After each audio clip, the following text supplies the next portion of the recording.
হ'ব ঠিক আছে মোকো বিহু খাব মাতিব লাগিব হা ইয়াতে আজিৰ আমাৰ এই সুন্দৰ সভাত আমাৰ মাজত উপস্থিত গুৱাহাটী বিশ্ববিদ্যালয়ৰ উপাচাৰ্য ডক্টৰ ননীগোপাল মহন্ত ডাঙৰীয়া কামৰূপ জিলাৰ আয়ুক্ত দেৱকুমাৰ মিশ্ৰ ডাঙৰীয়া আমাৰ বিশিষ্ট শিক্ষাবিদ কেৰিয়াৰ কাউন্সিলৰ ডক্টৰ গৌৰাংগ শৰ্মা ডাঙৰীয়া কমলপুৰ সমষ্টিৰ সন্মানীয় বিধায়ক দিগন্ত কলিতা ডাঙৰীয়া আমাৰ জালুকবাৰী সমষ্টিৰ বিভিন্ন অঞ্চলৰ পৰা অহা ছাত্ৰ ছাত্ৰী বন্ধু বান্ধৱীসকল শিক্ষক শিক্ষয়িত্ৰীসকল আৰু আমাৰ অভিভাৱকসকল 2004 চনত মই জালুকবাৰী সমষ্টিৰ বিধায়ক হোৱাৰ কেইটামান দিন পিছৰ পৰাই আমি এই ধৰণে সভা পাতি জালুকবাৰী সমষ্টিৰ লৰা ছোৱালী যিসকলে ছাত্ৰ ছাত্ৰী খুব ধুনীয়াকৈ উত্তীৰ্ণ হয় তেওঁলোকক আমি সমষ্টিৰ কোনো এটা স্থানত মাতি আনি সম্বৰ্ধনা জনোৱাৰ পৰম্পৰা আৰম্ভ কৰিছিলোঁ কিন্তু তাৰ আগতে 2002 চনত প্ৰথম আমি মাস্কোৱাত থকা প্ৰাগজ্যোতিকা ITA অডিটৰিয়ামত আমি প্ৰথমতে এই সম্বৰ্ধনা সভাৰ আয়োজন কৰিছিলোঁ 2002 চনত 288 জন ছাত্ৰ ছাত্ৰীয়ে মেট্ৰিক আৰু হায়াৰ সেকেন্ডাৰী দুইটা লগাই প্ৰথম বিভাগত উত্তীৰ্ণ হৈছিল লাহে লাহে বৰ্তমান সেই সংখ্যাই 2000ত স্পৰ্শ কৰিছে অৰ্থাৎ 2002 চনত 288 গৰাকী ছাত্ৰ ছাত্ৰীক আমি সম্বৰ্ধনা জনাইছিলোঁ আৰু আজি 22 বছৰ পিছত আমি 2000ৰ ওচৰা ওচৰি ছাত্ৰ ছাত্ৰীক সম্বৰ্ধনা প্ৰতি বছৰে জনাও আৰু এই বছৰো 2024 চনৰ পৰীক্ষাত সুখ্যাতিৰে উত্তীৰ্ণ হোৱা ষ্টাৰ নম্বৰ পোৱা ডিষ্টিংশ্যন নম্বৰ পোৱা প্ৰথম বিভাগত উত্তীৰ্ণ হোৱা ছাত্ৰ ছাত্ৰীসকলক সম্বৰ্ধনা জনাবৰ বাবে আমি ইয়াত সমবেত হৈছোঁ আজিৰ দিনটো আমাৰ সকলোৰে বাবে এটা অতি গুৰুত্বপূৰ্ণ আৰু পৰম পবিত্ৰ দিন 1863 চনৰ আজি দিনটোতেই ভাৰতবৰ্ষৰ ইতিহাসৰ এজন মহাপুৰুষ আৰু নতুন ভাৰতৰ সপোন দেখা স্বপ্নদ্ৰষ্টা স্বামী বিবেকানন্দৰ জন্ম হৈছিল স্বামী বিবেকানন্দৰ এই জন্মৰ দিনটো ভাৰতবৰ্ষৰ জনগণে ৰাষ্ট্ৰীয় যুৱ দিৱস হিচাপে পালন কৰে স্বামী বিবেকানন্দৰ উপজা দিনৰ এই সুন্দৰ দিনটোত জালুকবাৰী সমষ্টিৰ ছাত্ৰ ছাত্ৰীসকলৰ লগত এখন্তে সময় কটাবলৈ পাই মই নিজেই গৌৰৱ অনুভৱ কৰিছোঁ স্বামী বিবেকানন্দই এখন নতুন ভাৰতত বিশ্বাস কৰিছিল আৰু তেখেতে বিশ্বাস কৰিছিল যে নতুন ভাৰত নিৰ্মাণৰ কেন্দ্ৰবিন্দু আমাৰ যুৱক সমাজে আৰু আমাৰ যুৱক সমাজেই এই কেন্দ্ৰীয় বিন্দু বা কেন্দ্ৰীয় দায়িত্ব পালন কৰিব তেখেতে আমাক বহুতো কথা যি আজিও প্ৰাসংগিক হৈ আছে তাক আমাক শিকাই থৈ গৈছিল যুৱ চামৰ প্ৰতি আহ্বান জনাই স্বামী বিবেকানন্দই কৈছিল অগ্নি মন্ত্ৰত দীক্ষিত এছাম যুৱক গঠন কৰা তোমালোকৰ উৎসাহ অগ্নি প্ৰজ্বলিত কৰা তেওঁলোকৰ হৃদয়ত ক্ৰমাৎ এই সংঘ বঢ়াই গৈ থকা মোৰ বিশ্বাস আধুনিক যুৱ সমাজৰ ওপৰত তেওঁলোকৰ মাজৰ পৰাই মই কাৰ্যকৰ্তা পাম সিংহ বিক্ৰমে তেওঁলোকে দেশৰ সকলো সমস্যাৰ সমাধান কৰিব পাৰিব অৰ্থাৎ ১.৫ শতিকা আগতে আমাৰ ভাৰতবৰ্ষত দুৰ্ভিক্ষ আছিল আৰু পৰাধীনতাৰ শিকলিৰে আমাৰ দেশখন বান্ধি থোৱা হৈছিল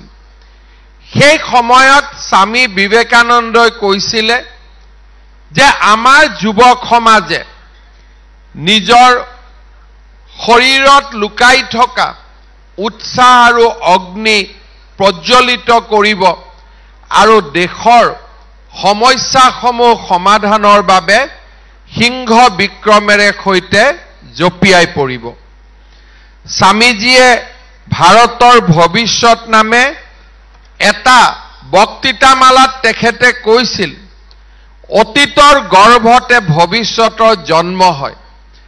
গতিকে যিমান দূৰলৈ পৰা অতীতৰ ফালে চোৱা তাৰ পিছত আগলৈ যোৱা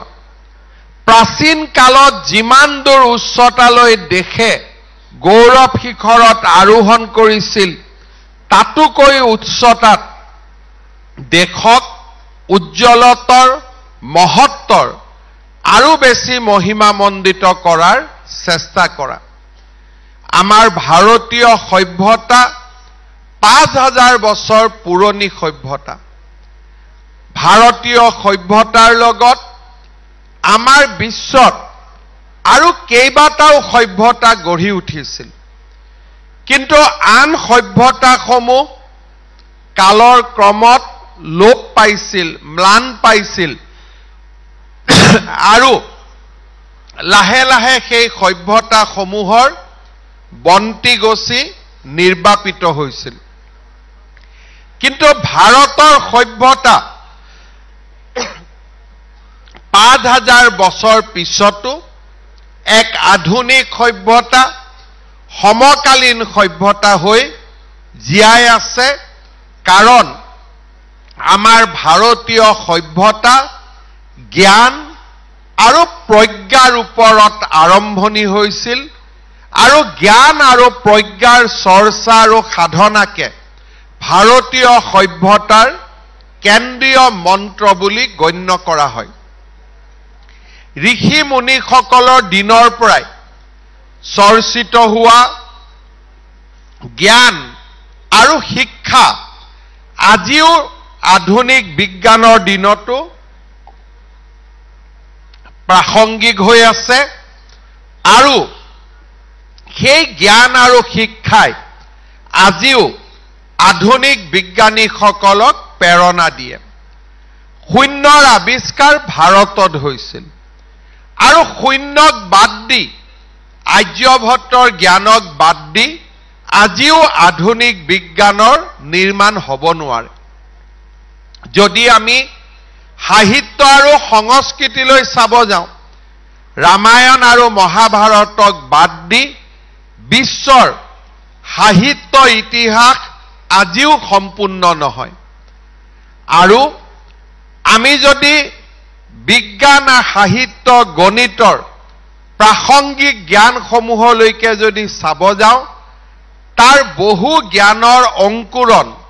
আমাৰ ভাৰতীয় সভ্যতাৰ বুকুৰ মাজত হৈছিল আৰু সেই কাৰণে আন সভ্যতা লুপ্ত হলেও যি সভ্যতা জ্ঞান আৰু প্ৰজ্ঞাৰ ওপৰত গঢ়ি উঠে সেই সভ্যতাৰ মৃত্যু নহয় ই বুৱতী খুঁটিৰ দৰে সদায়ে চিৰ প্ৰবাহমান হৈ থাকে জ্ঞান আৰু প্ৰজ্ঞাই আমাক বহু নতুন কথা শিকায়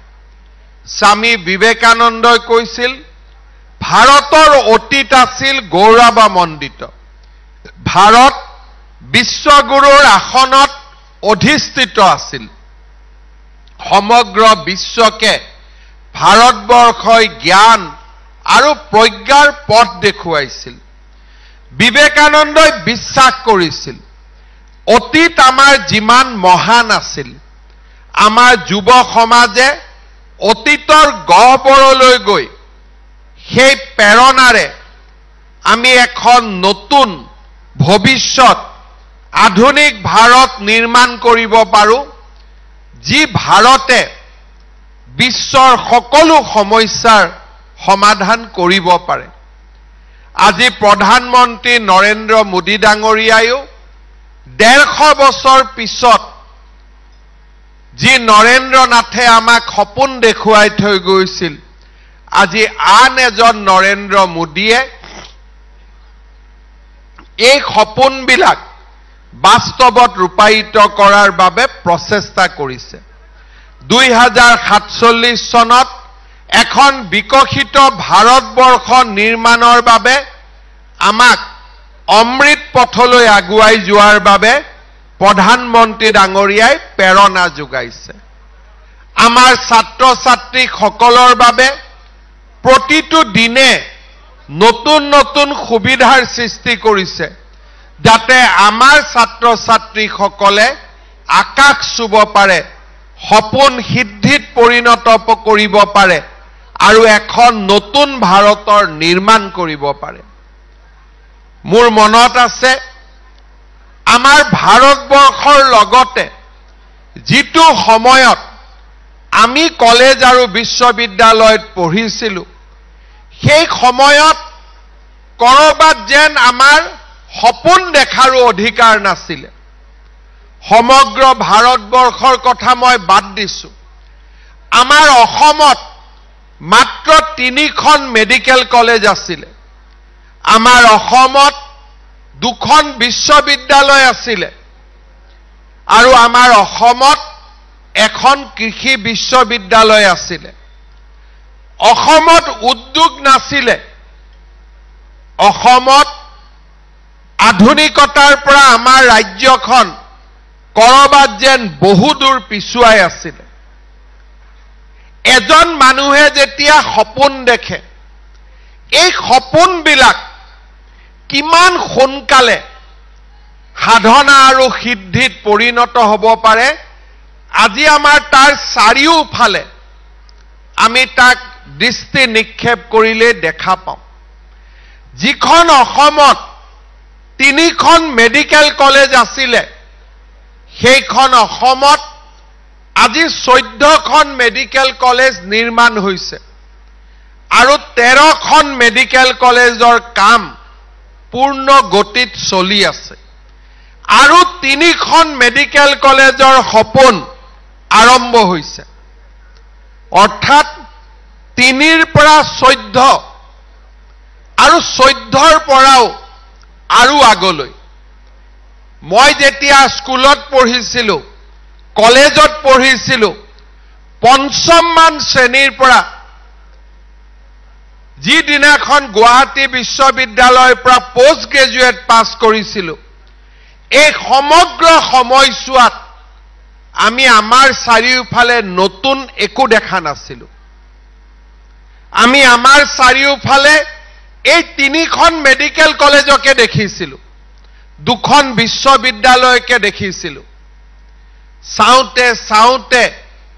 মাত্ৰ কেইটামান দিনৰ ভিতৰতে আমাৰ জাতীয় জীৱনলৈ পৰিৱৰ্তন আহিল আজি অসমত 20খনকৈ বিশ্ববিদ্যালয় আজি আমাৰ অসমত 14খন মেডিকেল কলেজৰ পৰা 27খনলৈ আজি আমাৰ অসমত 16খন ইঞ্জিনিয়াৰিং কলেজ আজি আমাৰ অসমত IIT AIIMS national forensic science university IIM Indian institute of information technology আমাৰ যুৱক সমাজৰ বাবে নিজৰ সপোনবিলাক বাস্তৱত ৰূপায়িত কৰাৰ বাবে আমাৰ সন্মুখত অজস্ৰ পথ আজি মুকলি হ'ল। আমি যেতিয়া 2002 চন জালুকবাৰী সমষ্টিৰ প্ৰথম বিধায়ক নিৰ্বাচিত হৈছিলোঁ, আমাৰ সমষ্টিত পকী ৰাস্তা দেখা পোৱা অলিক কল্পনা আছিল। আজি আমাৰ চাৰিওফালে আমাৰ সমাজ জীৱনলৈ পৰিৱৰ্তন হ'ল। যিখন শৰাইঘাটৰ দলং পাৰ হ'বলৈ আমি চাংচাৰিৰ পৰাই লাইন পাতিবলগীয়া হৈছিল, আজি আমি নিমিষতে তাক পাৰ হ'ব পাৰোঁ আৰু আগষ্ট মাহৰ ভিতৰত গৌৰীপুৰৰ পৰা পোনে পোনে 3 মিনিটৰ ভিতৰত গৈ ফাঁচী বজাৰত উপস্থিত হ'ব পাৰোঁ। আজি আমাৰ প্ৰজন্মই যিবিলাক সপোন আমি দেখিব পৰা নাছিলোঁ, সেই সপোনবিলাক আজি লাহে লাহে আমাৰ সন্মুখলৈ কৰবাত নহয় কৰবাত প্ৰতিদিনেই পূৰণ হোৱা আমি দেখিবলৈ পাইছোঁ।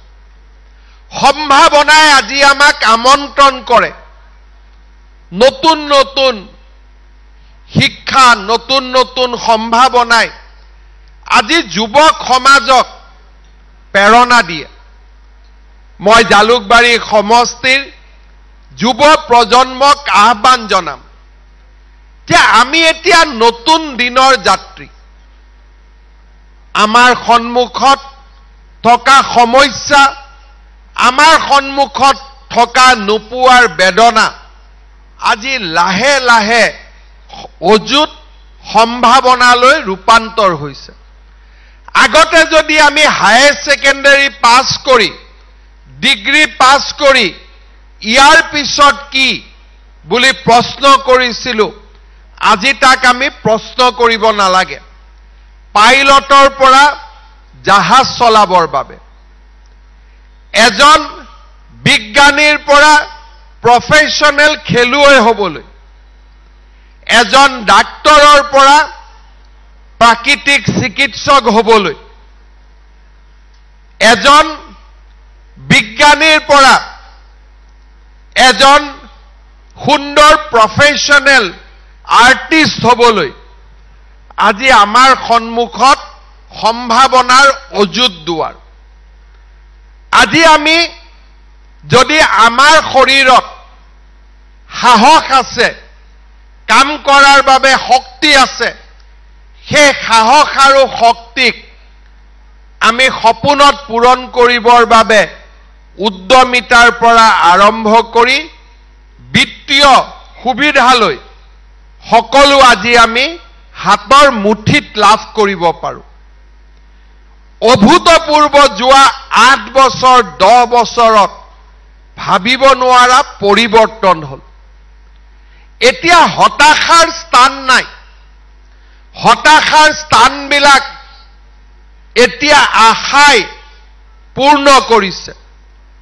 আমি যেতিয়া কলেজত পঢ়িছিলোঁ, ৰাতিপুৱাই ঘৰত গৈ, ৰাতিপুৱা ঘৰৰ পৰা ওলাই অহাৰ আগত প্ৰতিদিন বাতৰি কাকতত পঢ়িছিলোঁ, আজি অমুকত বোমা বিস্ফোৰণ, আজি তমুকত আন্দোলন, আজি অমুকত গুলীচালনা, আজি অমুকত প্ৰতিবাদ, আজি অনশন। কেতিয়াবা কেতিয়াবা বাতৰি কাকতখনৰ প্ৰথম পৃষ্ঠাত প্ৰকাশ হোৱা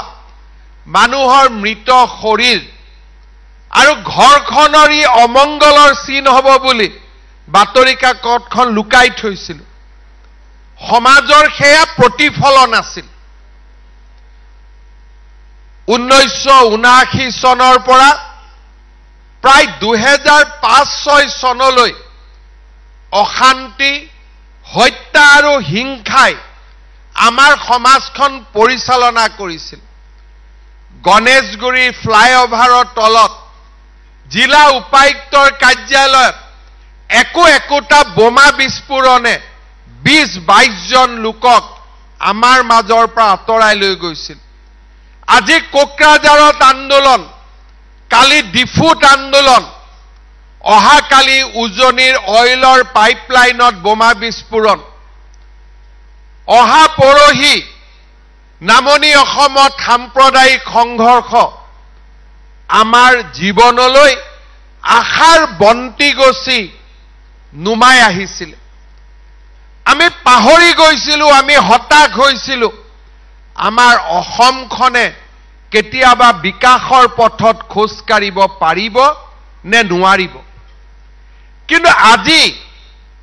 আমাৰ সমাজলৈ অভূতপূৰ্ব পৰিৱৰ্তন আহিল প্ৰতিদিনেই আশাৰ বাতৰি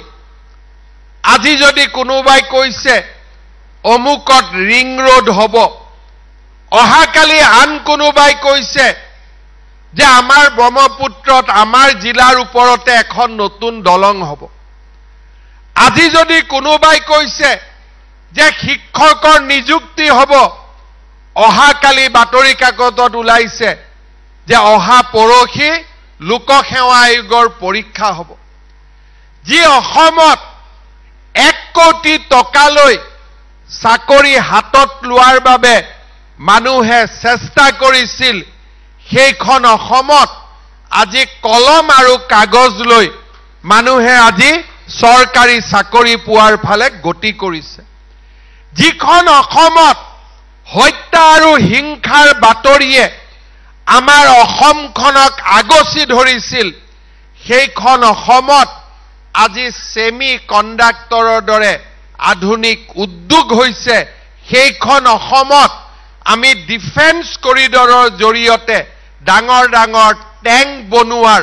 আজি আমি সপোন দেখিছো যিখন অসমত এদিন হতাশাই যিখন অসমক আকৃষ্ট কৰি ৰাখিছিলে সেইখন অসমলৈ আজি আমি আশাৰ অযুত সম্ভাৱনা কঢ়িয়াই আনিছো মোৰ মনত আছে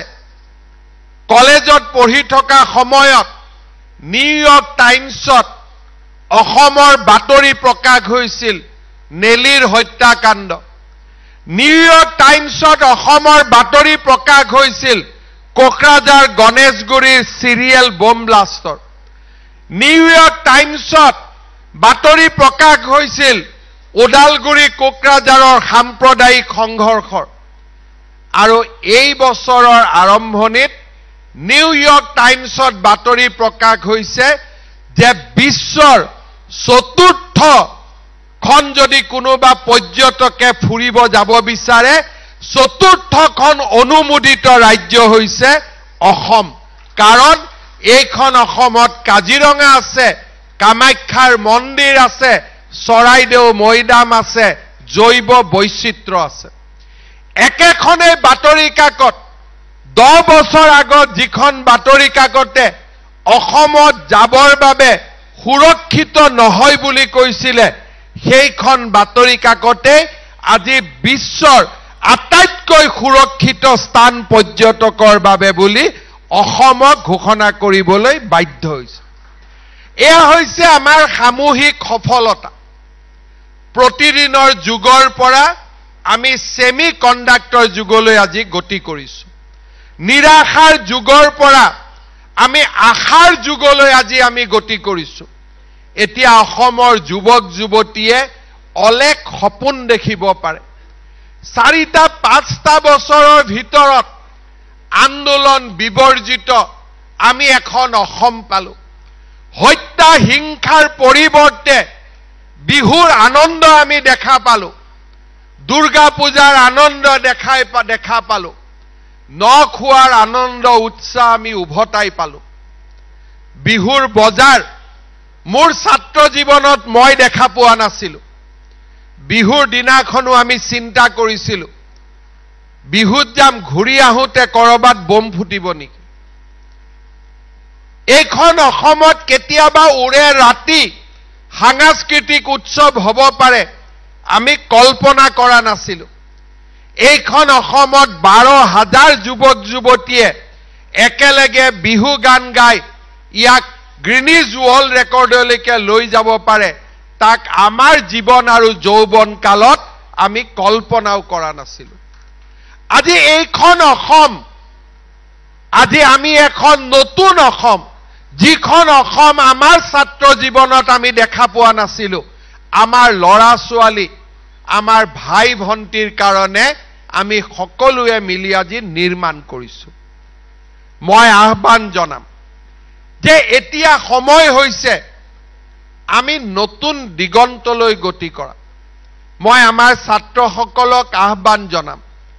এতিয়া আমি সকলো দিশ নতুন দৃষ্টিভংগীৰে চাব লাগিব। কেইটামান দিন আগলৈকে মানুহে কবিতাৰ পুথি লিখিছিল, কেইদিনমান আগলৈকে মানুহে গল্প লিখিছিল, কেইদিনমান আগলৈকে মানুহে উপন্যাস লিখিছিল। মই আপোনালোকে ভাবিব পাৰে আজি গল্প নিলিখে নেকি মানুহে, আজি উপন্যাস নিলিখে নেকি, আজি কবিতা নিলিখে নেকি? হয়, মানুহে গল্প কবিতা উপন্যাস আজিও লিখে, কিন্তু মানুহতকৈ ক্ষিপ্ৰ গতিত আৰু মানুহতকৈও ভাল গল্প কবিতা উপন্যাস আমাৰ মোবাইলটোৱে লিখিব পাৰে আধা ছেকেণ্ডত। আমাৰ মোবাইলত যেতিয়া আৰ্টিফিচিয়েল ইণ্টেলিজেন্সৰ এটা ছফটৱেৰ আমি লৈ ল'ম, আমাৰ মোবাইলত যেতিয়া চাট জিপিটি থাকিব, মোৰ শিক্ষকে যি অংক আধা ঘণ্টাত কৰিব নোৱাৰে তাক মই 30 ছেকেণ্ডত কৰি দেখুৱাব পাৰিম। যিটো 16 তলীয়া বিল্ডিং মিস্ত্ৰী আৰু ঠিকাদাৰে কৰোঁতে 10 বছৰ লাগিব, তাক 3D প্ৰিণ্টিঙত মই 6 মাহত কৰি শেষ কৰিব পাৰোঁ। আৰু আটাইতকৈ ভাল ৰিচাৰ্চ পেপাৰ এখন কাকো নুসুধাকৈ মাত্ৰ কম্পিউটাৰৰ পৰা 30 ছেকেণ্ডত মই উলিয়াই ল'ব পাৰোঁ। অৰ্থাৎ বিজ্ঞানৰ গতি আজি এক অদ্ভুত দিগন্তলৈ গতি কৰিছে। এতিয়া ডাক্তৰে পেচেণ্ট চাব নালাগে, আপোনাৰ বেমাৰ, আপোনাৰ চিমটমছ গোটেইখিনি মাত্ৰ কম্পিউটাৰত লিখি দিয়ক। এজন ভাল ডাক্তৰতকৈও পৰামৰ্শ 30 ছেকেণ্ডৰ ভিতৰত কম্পিউটাৰতে পাব। কোনোবা এজনে যদি ছুগাৰ চাই, 12 বজাত মোৰ ছুগাৰ বাঢ়িছে, কিয় বাঢ়িছে? ডক্তৰৰ ওচৰলৈকে গ'লে বহুত প্ৰশ্ন সুধিব, উত্তৰ দিব, ডক্তৰৰ সময় নাথাকিব। কম্পিউটাৰত মাত্ৰ লিখি দিব লাগে যে এতিয়া 12টা বাজিছে, মোৰ ছুগাৰ বাঢ়িছে, কিয় বাঢ়িছে, কি খাব লাগে। 30 ছেকেণ্ডৰ ভিতৰতে উত্তৰটো আহিব, ঔষধৰ নামটো আহিব। মানুহৰ স্থান ক'ত? তাৰ মানে এই গোটেই কথাবিলাকৰ আঁৰত এটা কথা আমি বুজিব লাগিব যে বিজ্ঞানক মানুহে পৰিচালনা কৰিব লাগিব। এই গোটেই কেইটা মেচিনৰ কথা মই কৈছো, কিন্তু এটা মেচিনেও নিজে নাজানে কি কৰিব লাগে। এই মাত্ৰই মই যদি ইয়াত লিখো যে হিমন্ত বিশ্ব শৰ্মাৰ ওপৰত ধুনীয়া কবিতা এটা লিখি দিয়ক, মেচিনটোৱে মোক কবিতা এটা লিখি দিব, কিন্তু মই নোকোৱালৈকে সি নাজানে যে মই নিজে কৰি হিমন্ত বিশ্ব শৰ্মাৰ পকেটত মই থাকো। গতিকে হিমন্ত বিশ্ব শৰ্মাক খোজ কৰিবৰ কাৰণে মই ৰাতিপুৱাই কবিতা এটা লিখি দিওঁ, সেইখিনি তাৰ জ্ঞান নাই। আমি নোকোৱালৈকে সি একো নকৰে। তাৰ মানে মানুহে মেচিনক কথা ক'ব শিকিব লাগিব। যদি আমাৰ ছাত্ৰ ছাত্ৰীয়ে আৰ্টিফিচিয়েল ইণ্টেলিজেন্স মানে কি নাজানে, অগমেন্টেড ৰিয়েলিটি কি নাজানে, 3D প্ৰিণ্টিং মানে কি নাজানে, আমি অহা 10 বছৰৰ সমাজখনত আমি থিয় হৈ থাকিব নোৱাৰো। আজি আমি গুৱাহাটীত নেইলিট ইউনিভাৰ্চিটি আনিছো, যি নেইলিট ইউনিভাৰ্চিটিৰ ইনফৰমেশ্যন টেকনলজিৰ ওপৰত ইউনিভাৰ্চিটি, য'ত এই গোটেইবোৰ প্ৰযুক্তিৰ আমাক জ্ঞান দিব। এই প্ৰযুক্তিসমূহৰ বিষয়ে আমি জানিব লাগিব, নহলে আমাৰ সমাজখন যিমান তীব্ৰ গতিত আগুৱাই গৈ আছে আমি ধৰিবই নোৱাৰিম যে এইটো মেচিনে লিখা কবিতা নে এজন সাহিত্যিকে লিখা কবিতা। আমি ধৰিবই নোৱাৰিম যে এই অংকটো এজন মানুহে কৰি দিছে নে মেচিনে কৰি দিছে। আমি আমাৰ মানসিকতা, আমাৰ মনক আমি আধুনিক কৰিব লাগিব, আৰু আধুনিক বিজ্ঞান আৰু সভ্যতাৰ লগত নিজক পৰিচয় কৰিব লাগিব। আমাৰ ইয়াত যিসকল ছাত্ৰ ছাত্ৰীয়ে বিজ্ঞান পঢ়িছে, কিমানজন ছাত্ৰ ছাত্ৰীয়ে আমি আৰ্টিফিচিয়েল ইন্টেলিজেন্সৰ বিষয়ে এটলিষ্ট পঢ়িছো। আমি মাষ্টাৰ হ'ব নালাগে, জানিব নালাগে, আমি তাক শিকিছো নে নাই? 3D প্ৰিণ্টিং মানে কাক বুজায় এই কথাখিনি আমি জানো নে নাই? মেচিন লাৰ্নিং মানে কি বুজায় কথাখিনি আমি জানো নে নাই?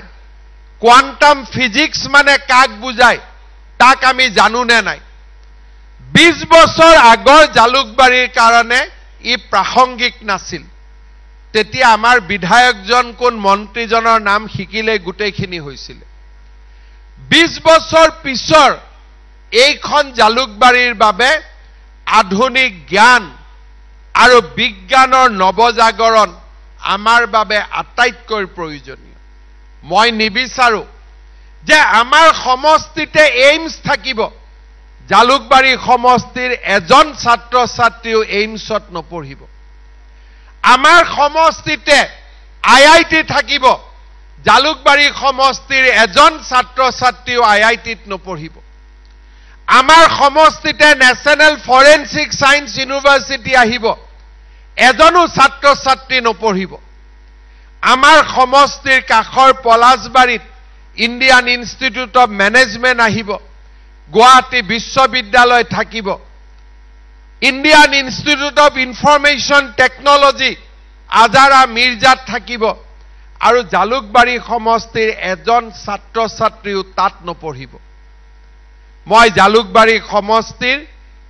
ছাত্ৰ ছাত্ৰীসকলক আহ্বান জনাম যে সমগ্ৰ পৃথিৱী এতিয়া আপোনালোকৰ হাতত। 2001 চনত মই যেতিয়া জালুকবাৰী সমষ্টিৰ লগত পৰিচয় হৈছিলোঁ,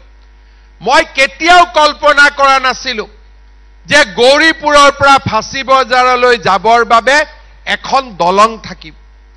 মই কেতিয়াও কল্পনা কৰা নাছিলোঁ লেঙাৰ পৰা কুৰুৱাত গ'লে দলঙেদি গৈ নাৰেংগীত উঠিব পাৰি।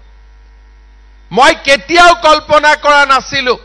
জালুকবাৰী সমষ্টিত 6 লেনৰ হাইৱে হ'ব। মই কেতিয়াও কল্পনা কৰা নাছিলোঁ জালুকবাৰী সমষ্টিত এইমছ হ'ব। মই কেতিয়াও কল্পনা কৰা নাছিলোঁ জালুকবাৰী সমষ্টিৰ 1 কঠা মাটিৰ দাম 1 কোটি টকা হ'ব। আমাৰ জীৱনলৈ পৰিৱৰ্তন আহিল।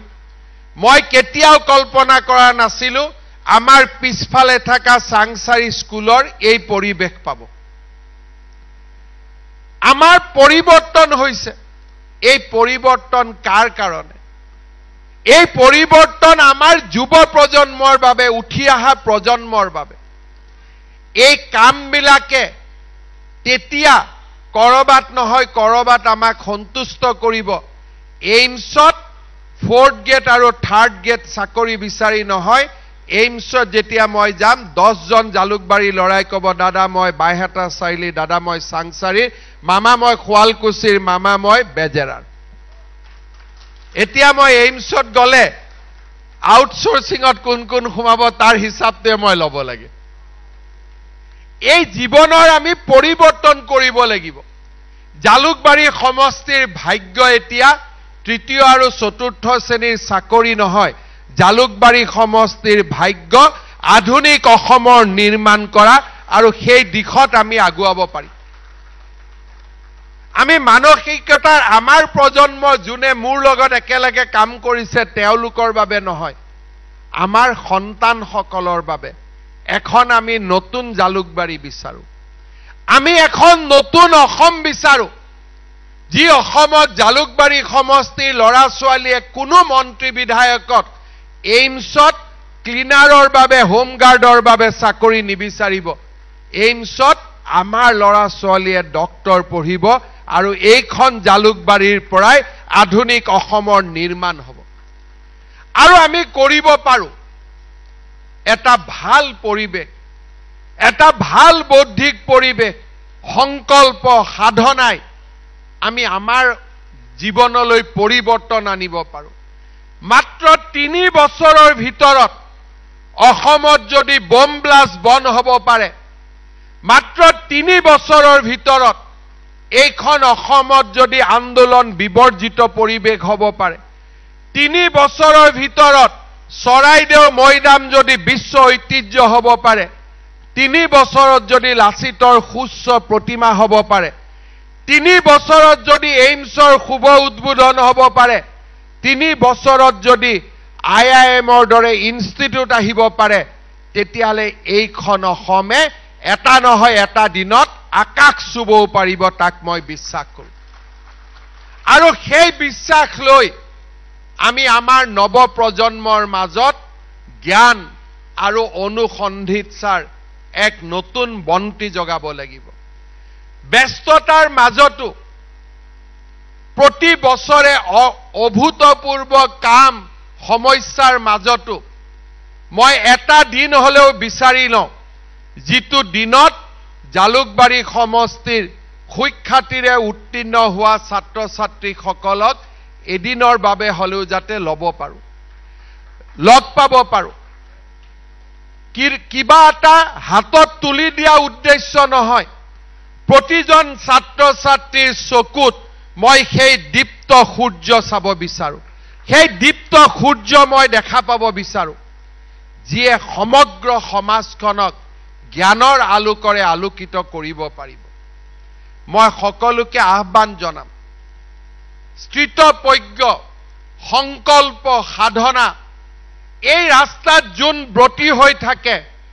হি জীৱনত কেতিয়াও পিছফালে ঘূৰি চাব নালাগে মেট্ৰিক পৰীক্ষা হায়াৰ সেকেন্ডাৰী পৰীক্ষাত আমি যি কীৰ্তিত্ব লাভ কৰিছো তাক যদি আমি আৰম্ভণি বুলি ভাবো আমি বহু দূৰ আগুৱাই যাব পাৰিম আমাৰ পিতৃ মাতৃৰ কষ্টক আৰু পিতৃ মাতৃৰ পৰিশ্ৰমক আমি সাৰ্থক কৰিব পাৰিম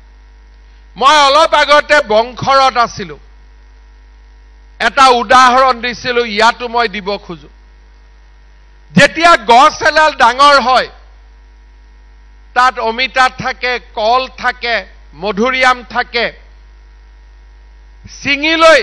মধুৰিআমটো খোৱা অমিতাটো কাটি ভাল কৰি খোৱা ঠিক আছে কিন্তু যিসকল বিদ্বান যিসকল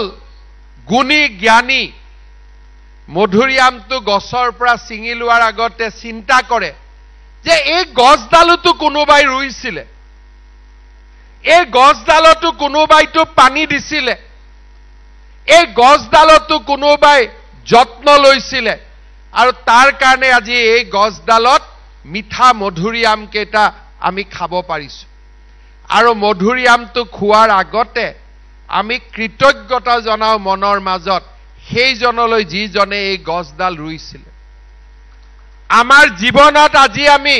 সুখ্যাতিৰে উত্তীৰ্ণ হৈছো কিন্তু আমাক এই পৃথিৱীৰ মুখ কোনে দেখুৱালে আজি মই যদি এটা ফল মই যদি কাৰোবাৰ পৰিশ্ৰমৰ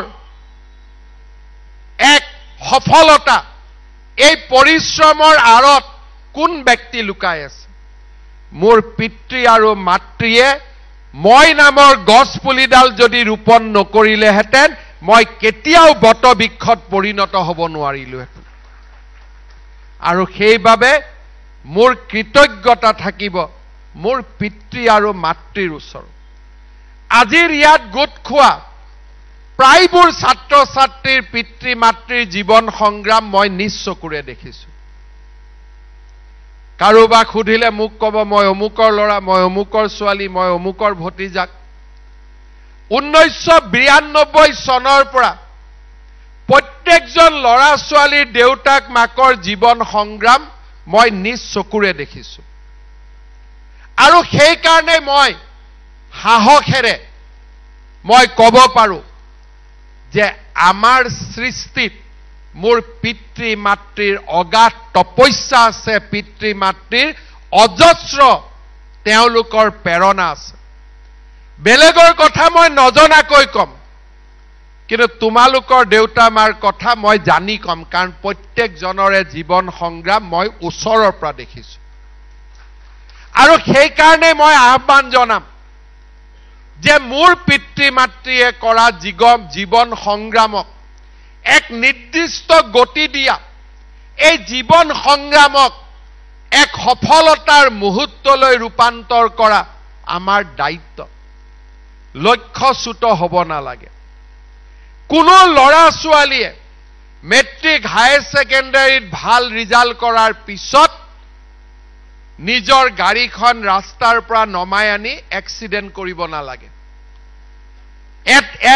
এজন ছাত্ৰ ছাত্ৰী যেতিয়া জীৱনত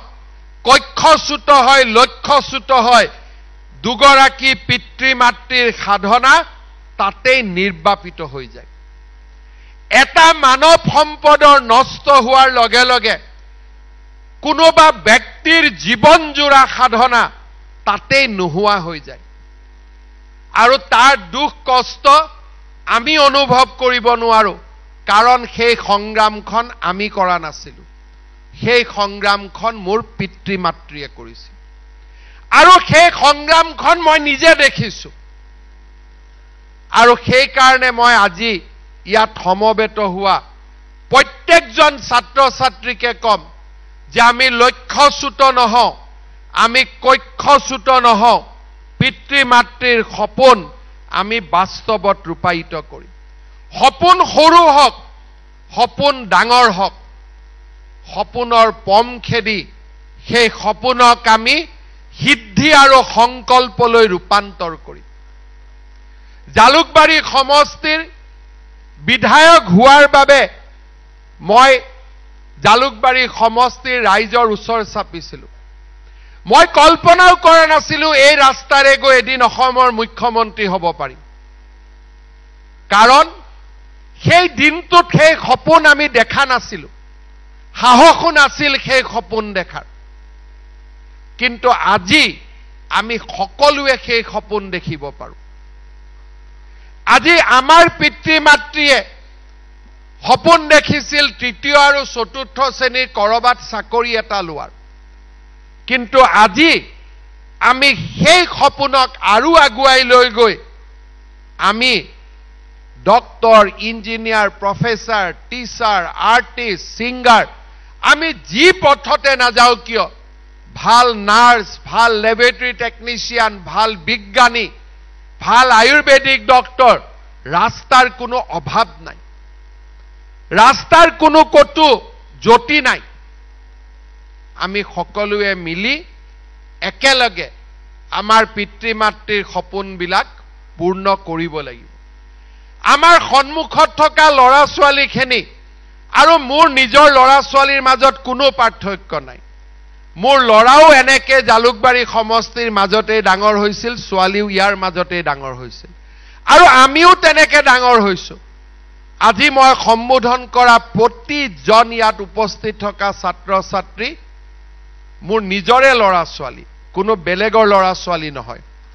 আৰু সেইকাৰণে মই কম, মই যেনেকে বিচাৰো মোৰ ল'ৰাটোৱে মোৰ সপোন পূৰণ কৰক, মই বিচাৰো আমাৰ ছাত্ৰ ছাত্ৰীসকলেও আমাৰ পিতৃ মাতৃসকলৰ সপোনবিলাক পূৰা কৰক। আমি আছিলো, আমি আছো, আৰু আমি লগত থাকিম। কাৰোবাক মই LP স্কুলত দেখা পাইছিলো, হাইস্কুলতো দেখা পাইছো, আৰু কাৰোবাৰ লগত আমি থাকিম, একেলগে থাকিম। আমাৰ সপোনবিলাক আমি একেলগে পূৰা কৰিম আৰু সকলোৱে মিলি এই সপোনবিলাক পূৰণ কৰাৰ বাবে আমি চেষ্টা কৰিম। জালুকবাৰী সমষ্টিৰ পৰাই আমি নতুন অসমৰ এক নতুন বুনিয়াদ ৰচনা কৰিম আৰু আমি কৰিব পাৰো। আমাৰ ওচৰত সুবিধা আছে, আমাৰ ওচৰত বহু পথৰ সন্ধান আছে। মই সকলোকে আহ্বান জনাম, কোনেও যাতে ৰাস্তাৰ পৰা বাহিৰত ওলাই নাযাওঁ। যিটো ৰাস্তা দি আমাৰ জীৱনে গতি পাইছে, সেই ৰাস্তাতে আমি স্থিতপ্ৰজ্ঞৰ দৰে থিয় হৈ থাকিম। মই যাতে কতোৱেই নুশুনো এই ল'ৰাজনে মেট্ৰিকত ফাৰ্ষ্ট ডিভিজন পালে, হায়াৰ ছেকেণ্ডেৰীত ফাৰ্ষ্ট ডিভিজন পালে, তাৰ পিছত ল'ৰাজনে জীৱনত একো কৰিব নোৱাৰিলে, কোনোবা কেইজনে বেয়া পথলৈ গুচি গ'ল। মই যাতে এইবোৰ কথা নুশুনো, আমি সকলোৱে মিলি আমাৰ পিতৃ মাতৃৰ মুখখনত সদায় হাঁহি বিৰিঙাই ৰাখিবৰ বাবে আমি চেষ্টা কৰিম প্ৰতি বছৰে আশীৰ্বাদ হিচাপে এই অভিনন্দন পত্ৰখন মই পাঠ কৰোঁ এই অভিনন্দন পত্ৰখনতে তোমালোকৰ পিতৃ মাতৃ আৰু আমাৰ আবেগ আৰু অনুভূতি গোটেই জড়িত হৈ আছে 2002 চনত যিখন লিখিছিলো আজিও সেইখনেই গাই আছো পৰিৱৰ্তন হোৱা নাই কাৰণ আমাৰ সপোনৰো পৰিৱৰ্তন হোৱা নাই মোৰ সপোন জালুকবাৰী সমষ্টিৰ যুৱ প্ৰজন্মই এদিন নতুন অসমৰ গুৰি ধৰিব এদিন নতুন অসমৰ নিয়ন্ত্ৰণ কৰিব এদিন নতুন অসমখনক নিৰ্মাণ কৰাৰ নৱজাগৰণৰ পটভূমি এই জালুকবাৰী সমষ্টিৰ মাটিতে আৰম্ভ হ'ব হে স্নেহভাজন সদ্য ঘোষিত পৰীক্ষাত তুমি যি সফলতা অৰ্জন কৰিলা হি আমাৰ সমাজ আৰু জাতিৰ বাবে অত্যন্ত গৌৰৱৰ বিষয় তুমি অৰ্জন কৰা বিৰল কীৰ্তিত্বই আমাক গভীৰভাৱে উদ্বুদ্ধ কৰিছে তোমাৰ সাধনাৰ এই প্ৰাপ্তি পৰিশ্ৰমৰ এই স্বীকৃতিয়ে সমাজৰ সকলোকে নিবিড়ভাৱে স্পৰ্শ কৰিছে তোমাৰ এই কীৰ্তিত্বৰ অংশীদাৰ তোমাৰ শিক্ষাগুৰু পিতৃ মাতৃ আদি অনেকজন তোমাৰ মাজেদিয়ে তেওঁলোকৰ স্বপ্ন সাৰ্থক হৈছে ছাত্ৰ ছাত্ৰী কীৰ্তিত্বই আটাইতকৈ সুখী কৰে শিক্ষকক সন্তানৰ কীৰ্তিত্বই আটাইতকৈ সুখী কৰে পিতৃ মাতৃক তোমালৈ জনোৱা আমাৰ শুভেচ্ছাত হে তোমাৰ শিক্ষাগুৰু পিতৃ মাতৃও স্বাভাৱিকতে অংশীদাৰ হৈছে তোমাৰ এই সফলতা তেওঁলোকৰ মহান ত্যাগ আৰু সাধনাৰো ফল সঠিক পথত দিগদৰ্শন কৰি প্ৰচেষ্টাৰ কখতি শিলত ঘঁহি যিদৰে তোমালোকৰ জীৱনবোৰক তেওঁলোকে আগবঢ়াই লৈ গৈছে সেয়াও এক কৃষ্য সাধনাই বুলিব পাৰি জীৱনৰ বিভিন্ন সময়ত মানুহ বিভিন্ন পৰীক্ষাত অৱতীৰ্ণ হয় তোমাৰ জীৱনৰ এটা অন্যতম পৰীক্ষাত তুমি যি প্ৰশংসনীয় প্ৰতিভাৰ পৰিচয় দাঙি ধৰিলা আমি তাত উৎফুল্লিত আৰু আশা কৰিছো এজন প্ৰকৃত পূৰ্ণাংগ মানুহ হোৱাৰ পৰীক্ষাটো ভৱিষ্যতে তুমি সাফল্য অৰ্জন কৰিবা আমি লক্ষ্য কৰিছো আজি সমস্যা জৰ্জৰ অসমত অনেক ছাত্ৰ ছাত্ৰীয়ে বিপদগামী হৈছে জীৱনৰ বহুৰংগী পথত প্ৰকৃত দিগদৰ্শকৰ অভাৱতে বহুতো সম্ভাৱনা এইদৰে লক্ষ্যভ্ৰষ্ট হয় আমি আশা কৰো তোমাৰ পাৰদৰ্শিতা সেইসকল নতুনৰ পথ প্ৰদৰ্শক হওক তোমাৰ অন্তৰত চিৰদিন অনুসন্ধিৎসাৰ নিৰ্মল বন্তি গছি জ্বলিৰক তাৰ পোহৰত দীপ্ত হৈ উঠক তোমাৰ ভৱিষ্যত তোমাৰ চৌদিশৰ সমাজ আৰু সেই সমাজৰ বিভিন্নজন বহুত বহুত ধন্যবাদ জয় হিন্দ বন্দে মাতৰম